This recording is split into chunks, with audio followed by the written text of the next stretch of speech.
Jeremy Robinson, and today we have someone special. Go ahead and introduce yourself. Jaan Marion, like lights off, lights on.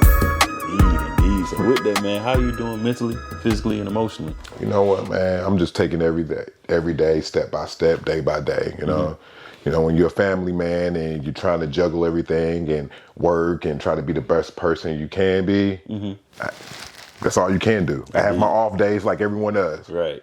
Yeah. I like that, bro. So with that being said, the reason why we here, how I found out about you, man, I would say you had a dynamic performance in Atlanta 10.0. If y'all haven't seen Atlanta 10.0, I'm going to say go see it, and it's an amazing show that I can't wait to even see the other episodes come. But my brother right here did an amazing job. So with that, man, how did you prep for the role and take me into that, man? Oh, man.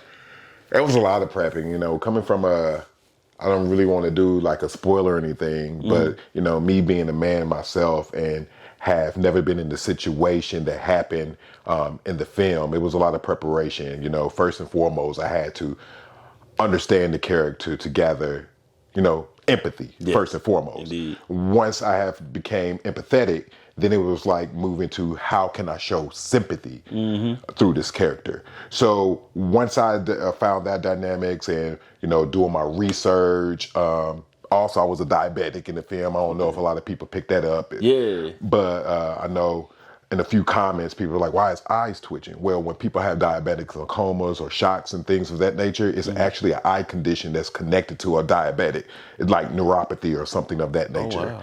So that's why I made my eye twitch in the film. But it was just like gathering up all those different components and then putting in there with my own emotions, and that's how it came out. Got you. You dynamic to be able to make that switch, you know, definitely. So I would say, what's your it factor? Why do you do what you do?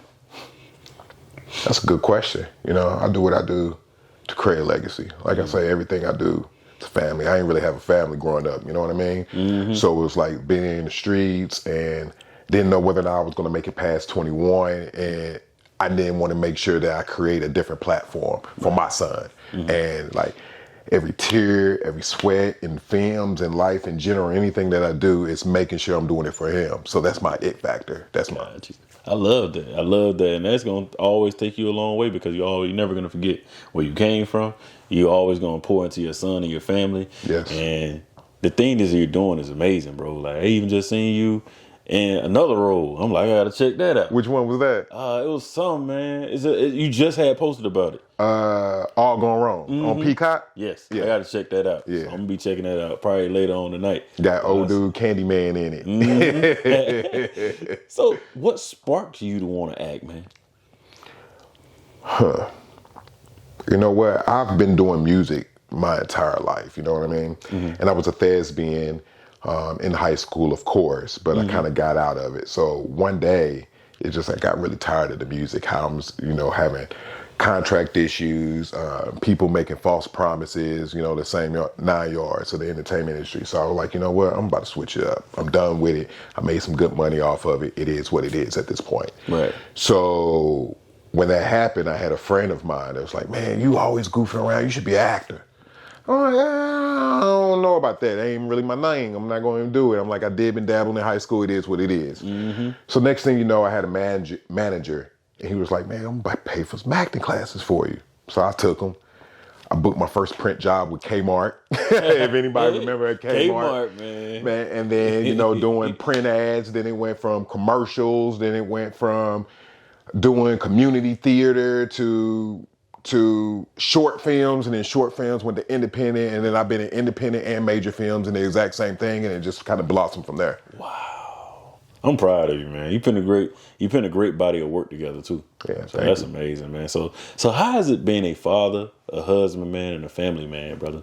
I commend you for being a husband and father as well. First of all, difficult, like everything. They always say happy wife, happy life. I don't believe that shit. I'm a firm believer of happy spouse, happy house. There you go. Hey. First and foremost, that's what I believe in. Yes, indeed. But being a married man, having children, like I got 3 wonderful kids. I have a daughter, a 9-year-old, son that's 17, about to graduate, stepson that's 17, about to graduate. And then I have a little one that's 2 years. So making sure I'm providing with them, providing time with them, making sure that they grow to be successful, as well being that person that's providing for them, and then showing my wife that equal attention to show her that she's loved and appreciated. So it's, it's difficult, but as men, we figure it out. We make it happen. Hey man, I love that, bro, man. I'm happy, man, this episode, bro. So I would also say, man, what has been some of your biggest accomplishment with acting, bro? You would say. Man, I have so many. I'll probably say, I would have to say this film, just undergoing everything. I mean, I've won like Best Actor of Sundance Film Festivals, Cannes Festivals, New York chain film festivals, you just the whole 9 yards. But I would have to say it was this because it was just a different dynamic, you know, from playing the bad guy, the crackhead, the drug dealer, being typecast, you know what I mean? And being able to transition into something like this and play it so profoundly.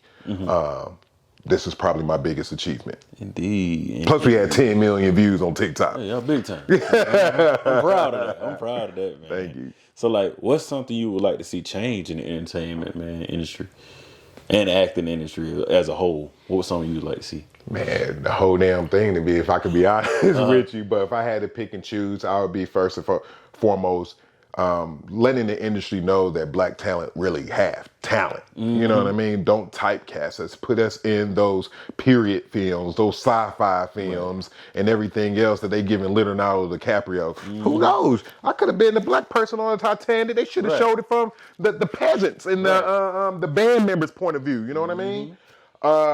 Pay. And don't let this AI technology take over the industry. Right, man. You know, definitely. That would probably be the things that I would like to change. And of course, I need everybody that's looking at this, knock on the door, hit me up at the Jaan Marion on all social media. I need work, more work. I'm talking about Samuel L. Jackson work. I like it. Look, he need to be on Star Wars. Yeah, Star Wars. I need that. Marvel films. Right. So it's gonna happen too. Man. Definitely, man. We laughing, but it's definitely gonna happen. Yeah, I see it. I see it, bro. I ain't gonna hold you, man. When I seen you acting, bro, I was just like, so you get the script and you first see it, man. And you go through it, and like you said, no spoilers or anything, but like, what kind of place did you have to put yourself in? How are you gifted with that? When I saw the script, like, what did I think? You reading it, you just like, bro, I ain't gonna be able to do this. Jaws dropped down and said, called him up on the phone like, Ryan, what the fuck is this? Like, literally, I'm like, what is this? You said you had something for me, what's going on? He's like, nah, man, just look at it from a different point of view, different eyes. So, I started reading it. I read the whole script through. And then he was letting me know that it's gonna be a series.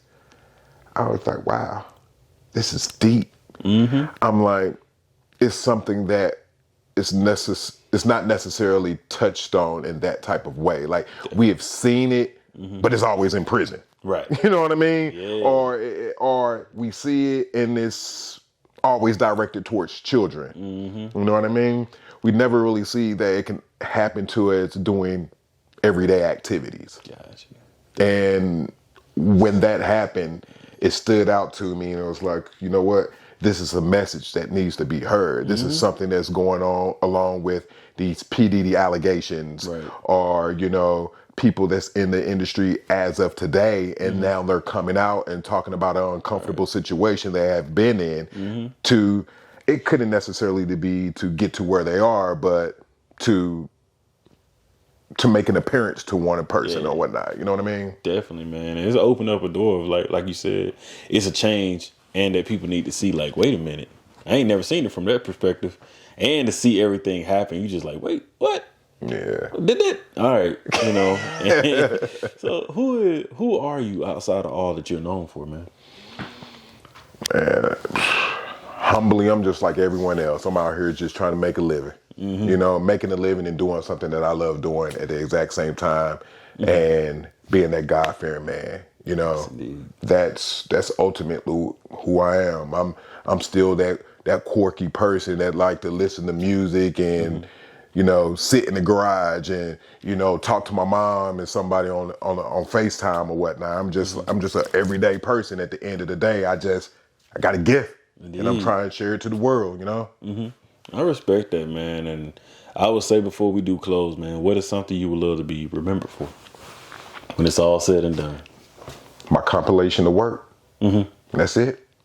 That's ultimately what I want to be known for, my compilation of work, and that I was here and I was a good person to people. You know what I mean? You can leave and you got all these people giving these false flowers to people. Like, Johnny, he was the best person in the world. And Johnny was probably a complete asshole. You know, he was the worst person in the world. Paint it like, yeah, because he gone. I'm not that person. I'm not going to faint the funk for anyone. If a person is bad and horrible, I'm going to come to his wake and tell the person, be like, your son was horrible. He was trash. He was out here murdering, killing people. The nigga got what happened to him. Excuse my language. You know what I mean? It was coming.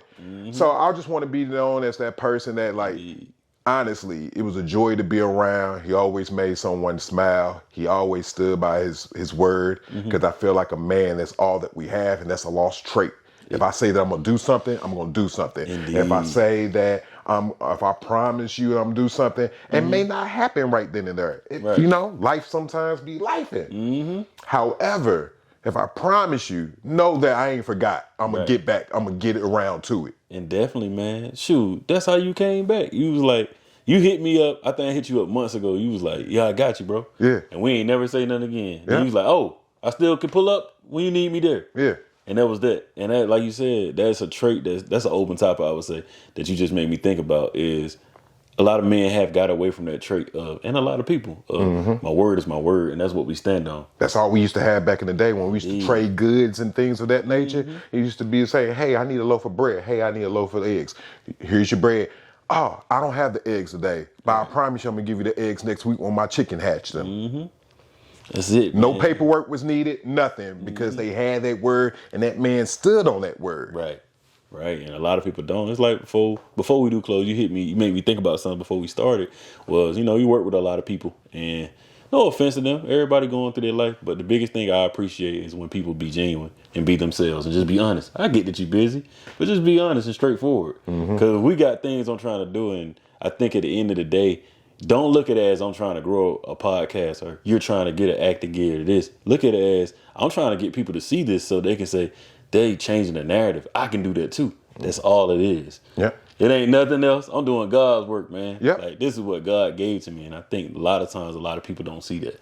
Yep. So I tell you to keep doing God's work through your acting, I'm being always the father gonna do that his you work. are, and being the man that you are. I appreciate that. Man, do you have any questions for me? Yeah, first of all, you came up with this show, The It Factor. Where did you get this It Factor? By the way, my boy Jeremy, as soon as I came through the door, came through with gifts, check out the hat, everything. I appreciate that. Indeed, brother. But where did you get the name for the podcast? Man, so I was setting up the podcast and I was like telling my friend about it. He does all my editing, and we was sitting there, and Rick was like, "Hey, bro," we was going through names. I'm like, "Bro, is that code?" Because I'm an engineer outside of this. Okay. And I'm like, I might not be doing this forever. I can't do that. Right. So I was like talking about IT. I'm like, so it's a play on words. I was like, we can do It Factor podcast. So I had another co-host for the first 2 episodes, but then he stepped away. And in doing that, we came up with the name. But I know I came up with it first. And then when I sent it to him, he was like, "Bro, the It Factor." I was like, "Yeah, and I can use it down the line." And by the 4th or 5th episode, I was like, "You know, what's your It Factor? Why you do what you do?" And I think I was able to tell people, like, it's a play on words. And every time someone looks at it, like, I love your podcast, man. I do. So definitely, I think that asking people, instead of asking like, why you do what you do, or like, what made you do this, I think asking what's your It Factor, it make people like, this why, so definitely I love it, man. So thank you for asking that, man. And I got another question for you too, since we asking all these questions. Indeed. I could probably help you out. We here to build this platform and make sure that it becomes a new heights where it needs to be. Right. What is your short and your long-term goals? Yeah, my short term is to get those live episodes out, man, so that more people, because people have been asking for it, or, hey, can I see the content a little faster, or this, and also just to keep doing quality work, man. That's my biggest short term goal. But long term is to keep doing it, man. Maybe get it out to a network.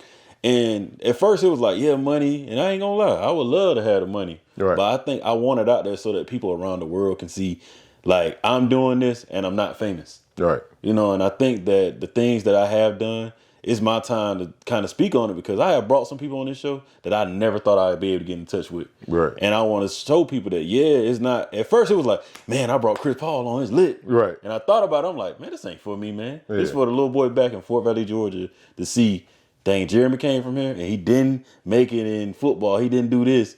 I can do that. That's what it's for. So I want to get to a network for that reason. So thank you for asking that, That's man. what's up, man. That's good, bro. You're a good person. I mess with that. Man. And that's it.